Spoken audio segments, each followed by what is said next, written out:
Peacemaker didn't just return with a new season, it flipped a switch. One device, one storyline, one connection that's way too big to ignore. And if you missed Superman or Creature Commandos, something feels different. Is this a sign James Gunn is turning the DCU into Marvel's homework-obsessed twin? Or is this something entirely different?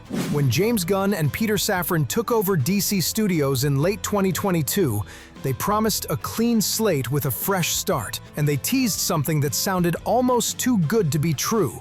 Unified, but not uniform. Think about that phrase for a second. It's basically saying, hey, all these stories connect, but you won't need a flowchart to enjoy them. It's the anti-homework manifesto, the promise that you could jump in anywhere and still have a good time. And for a while, it seemed like they meant it. On December 5th, 2024, Creature Commandos dropped on Max. It was an animated show about monsters doing Black Ops missions. James Gunn's signature blend of heart, humor, and ultra-violence. And here's the thing. It worked as a standalone. Sure, it introduces Task Force M, Rick Flag Sr., and a bunch of world-building elements. But you didn't need to know any of that to enjoy the show. It was fun, self-contained, and accessible. Then came July 2025, Superman, the big bang of the new DCU. And again, it was designed as an entry point. You didn't need to have watched anything else. It was just a great Superman story that also sets up a world where people were scared of superpowered beings. Both projects planted seeds. Both rewarded attentive viewers with Easter eggs and connective tissue, but neither one demanded that you've done your homework. The system seemed to be working. The promise was holding. And then Peacemaker Season 2 premiered. Best dimension ever. And suddenly, something felt different. Not wrong, exactly. Just different. Like when your favorite restaurant changes the recipe just slightly, and you can't quite put your finger on what changed, but you know something did. Alright, let's dive a little deeper into this. Peacemaker Season 1, back in 2022, was a breakout hit. It was spun out of the Suicide Squad, sure, but you didn't need to watch that movie to enjoy the show. It was about this hilariously inappropriate anti-hero dealing with his daddy issues while fighting butterfly aliens. Simple, effective, accessible. Season 2 was placed explicitly after Superman in the timeline, not just chronologically, narratively. The entire premise of the season revolves around the fallout from the Metropolis crisis. The government is terrified. They're expanding surveillance, passing emergency legislation, creating programs to contain metahumans. And Peacemaker's team? They're right in the middle of it. Here's where it gets tricky. The show does provide some exposition. They explain what happened in Metropolis. They give you context. You can follow the plot without having seen Superman. But, and this is a massive but, you're missing texture. Sure, you could comprehend the plot, but you'll be missing the emotional weight, the visual callbacks, the stakes that lands harder when you've actually seen the Metropolis crisis unfold. And it gets even more layered. Remember Rick Flag Sr.? Probably not if you didn't watch Creature Commandos. He's a major character in Peacemaker Season 2, played by Frank Grillo in live action. He's this morally complex figure whose Task Force M history informs every decision he makes, creating this dramatic counterpoint to Peacemaker's arc. If you watched Creature Commandos, this character is rich. You know his backstory, you understand his motivations. You see the through line from the animated show to the live-action appearance. It's this beautiful transmedia storytelling moment. If you didn't watch Creature Commandos, he's just some guy. A stern military dude with a complicated past that the show occasionally references but never fully unpacks. You get the gist, but you're skating on the surface. Here's another example, and honestly, this one's genius. The Quantum Unfolding Chamber. You might remember it as that weird alien device from Season 1. But in Season 2, it isn't just background tech, it's the narrative hinge. It's what connects Peacemaker to Superman. And maybe, if the fan theories are right, even to Brainiac. Now here's where the homework kicks in. If you watched Superman, the QUC isn't just a shiny box, it's a breadcrumb, a puzzle piece, a callback to Lex Luthor's dimensional experiments. And that changes how you experience the story. You're not just watching events unfold, you're connecting dots across formats. But if you didn't, you just see a fancy sci-fi prop and move on. This is where the DCU's strategy reveals itself. It's not telling you to do homework, it's rewarding the people who already did. Now, some of you are probably thinking, wait, isn't this just how serialized TV works? Don't shows always reward long-term viewers? Why are we acting like James Gunn invented something new? And yeah, you're right. Kind of. But here's what makes the DCU situation unique, and this is where we need to talk about what homework actually means in 2025. See, not all homework is created equal. There are actually 3 distinct types, and understanding the difference is crucial. Type 1, the recap special. This is your classic TV sequel season. Think Breaking Bad Season 5 or Stranger Things Season 4. Yes, you should probably watch the previous seasons to understand what's happening, but everything you need is in the same show. Same format, same platform, same commitment level. It's homework, but it's homework within a single text. Type 2, the Easter egg hunt. This is the MCU's sweet spot for most of its run.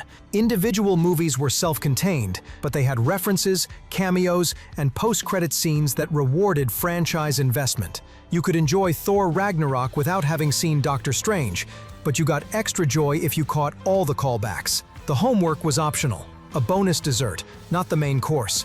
Type 3, the critical path. This is what the MCU evolved into with Phase 4, and what Peacemaker Season 2 represents for the DCU. This is when understanding Project A genuinely enriches, or is necessary for, understanding Project B, even though they're different formats, on different platforms, with different tones. Want to understand WandaVision's emotional stakes? You needed to watch Infinity War and Endgame. You took everything from me. I don't even know who you are. Want to get the full impact of Spider-Man No Way Home? You needed to watch the Sony Spider-Man films and the MCU films, and potentially the Disney Plus shows. Peacemaker Season 2 isn't quite at that extreme level, but it's playing in that space. It's asking you to watch a theatrical film and an animated series to get the full experience of a live-action streaming show. That's not a sequel, that's transmedia homework. But here's where this story takes a fascinating turn. Because when you dig into how this happened, you realize this wasn't a corporate decree. DC Studios didn't release a mandatory watch order. James Gunn didn't go on record saying, "You must watch these 3 things in sequence." Instead, this happened organically, through creative choices. Gunn decided to reuse Rick Flag Sr. across media. He decided to make the quantum unfolding chamber a connective thread. He decided to position Peacemaker as directly dealing with post-Superman governmental paranoia. These weren't studio mandates, they were storytelling decisions. And that's actually more interesting, because it means the homework isn't coming from the top down, it's emerging from the bottom up, from creators who are genuinely trying to build a cohesive universe. Oh, and we need to talk about the DCEU problem for a second, because Peacemaker Season 1 was set in the old DCEU. It had cameos from that universe. It referenced those events. But Season 2 is in the new DCU. So how do you handle that? James Gunn described their approach as intentional fudging. They kept the emotional through lines, Peacemaker's family trauma, the butterfly aftermath, his core relationships, while quietly downplaying or recontextualizing the stuff that contradicted DCU continuity. It works, mostly, but it creates this weird situation where Season 1 is semi-canonical. The emotional beats count, but specific plot points might not. It's Schrodinger's continuity. And again, you can follow Season 2 without having seen Season 1, but your emotional investment in certain moments is drastically different if you have that history. So at this point, we've established what happened, but we still haven't answered the big question. Does this actually matter? Like, beyond media analysis and franchise strategy, does this impact real viewers in meaningful ways? Let me show you the data. Samba TV reported that Peacemaker Season 2's premiere reached about 22% more US households in its first 4 days compared to Season 1's finale. That sounds great, right? More people tuning in. But here's the thing about streaming metrics. They're wildly inconsistent. Different measurement companies use different methodologies. Samba TV measures sampled smart TV households. It's like trying to measure the ocean with 3 different rulers that all give you different readings. So we can't definitively say whether the homework helped or hurt viewership. The data's too fuzzy. But you know what's not fuzzy? What critics actually said. Professional reviewers largely praised the season's craft. The performances, the action, the character work. But almost every review included some version of the same caveat. Peacemaker Season 2 is a hybrid. It's designed to work standalone and to function as connective tissue. It's trying to be both things at once. And the question is, can it be? Because here's what really matters. How does it feel to watch? If you've done your homework, you feel like you're in on something, like you're watching a puzzle piece click into place. But if you haven't done your homework, you feel like you walked into a party where everyone knows an inside joke except you. So I take the tank, fly it right up to the general's palace, drop it at his feet. I'm like, boom, you looking for this? You're fine. The hosts make sure you're included. But there's this nagging sense that you're missing something, that the laughter is a beat louder for everyone else. Drop it at his feet. I'm like, boom, you looking for this?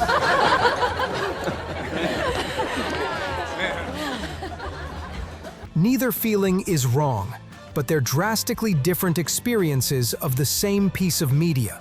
Now, this is where we need to zoom out, because what's happening with Peacemaker Season 2 isn't really about one show. There's this wild thing happening in entertainment right now. Audiences simultaneously want 2 things. Number 1, deep, interconnected stories that reward long-term investment. Number 2, accessible entry points that don't require 40 hours of prerequisites. These desires are almost fundamentally incompatible. It's like wanting a relationship that's deeply intimate but also requires 0 vulnerability. The depth comes from the investment. The MCU proved you could make billions by demanding homework, but they also proved you could exhaust your audience. Phase 4 and 5 have been marked by declining box office returns and streaming viewership, with many analysts pointing to homework overload as a primary factor. People are tired. They want great stories, but they also want their lives back. So what's DC's play here? They're trying something genuinely interesting.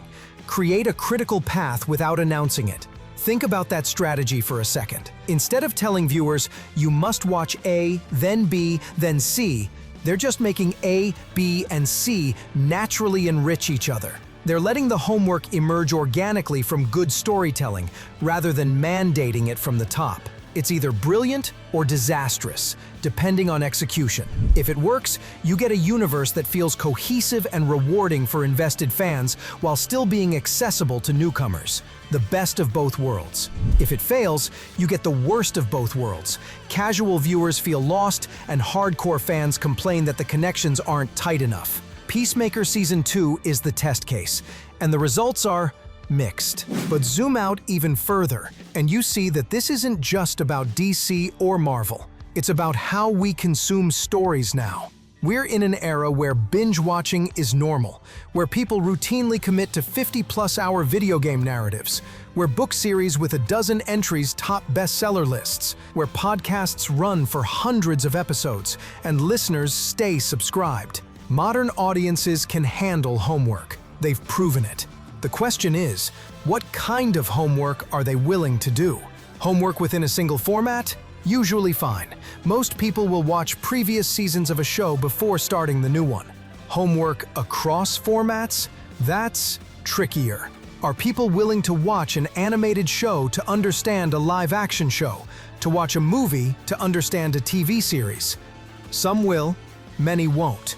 And the ones who won't aren't necessarily lazy or uncommitted. They just have different relationships with media, different time commitments, different preferences. The DCU is betting they can capture both groups. That's the unified but not uniform promise. But Peacemaker Season 2 suggests the promise is starting to crack. Okay, so we've covered what happened, why it matters, and what it means for the future. But there's one more question we need to address. Is this actually a problem? Or are we just overthinking it? If you're a casual viewer who loved Peacemaker Season 1 and jumped into Season 2 without watching Superman or Creature Commandos, you're fine. You're not stupid. You didn't miss some crucial memo. The show is designed to work for you, even if it works better for others. If you're a completionist who watched everything and felt rewarded by the connections, your investment paid off. You experienced the season the way it was optimized to be experienced. That's valid too. The tension between these experiences isn't a failure of the show. It's a feature of modern franchise storytelling.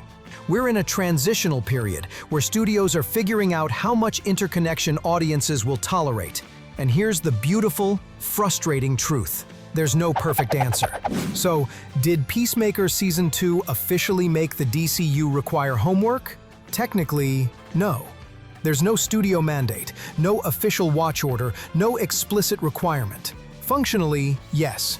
The season is designed to reward and, at times, relies on knowledge from Superman and Creature Commandos. It's homework by creative design rather than corporate decree, but the effect is the same. And what makes this moment fascinating is that it's a turning point. The DCU can either lean into this model, accepting that they're building a franchise for committed fans with some casual accessibility, or they can pull back and prioritize standalone experiences with lighter connective tissue. Both paths are valid. Both have trade-offs. But what they can't do is pretend the homework isn't happening. It is. And viewers are noticing. The question isn't whether the DCU will require homework going forward. It's how much, how visible, and how well they'll support viewers who can't or won't complete it. Because here's the thing about homework. It's only worth it if the payoff justifies the effort. If the stories are rich enough, the characters compelling enough, the universe cohesive enough, people will do the work. But if the homework becomes an obligation rather than an invitation, if it feels like a chore instead of a reward, audiences will close the textbook and walk away. Peacemaker Season 2 walks that line better than most. But it is walking a line. And where the DCU goes from here will determine whether we look back on this season as the moment they cracked the code, or the moment they asked too much. So here's my question for you. Did you watch Superman and Creature Commandos before diving into Peacemaker Season 2? Did it enhance your experience? Or did you jump in fresh and still have a great time? Are you team homework or team just let me watch? Drop your thoughts in the comments. I genuinely want to know where you fall on this. And if you enjoyed this video, hit that like button and subscribe for more DC content. Thanks for watching.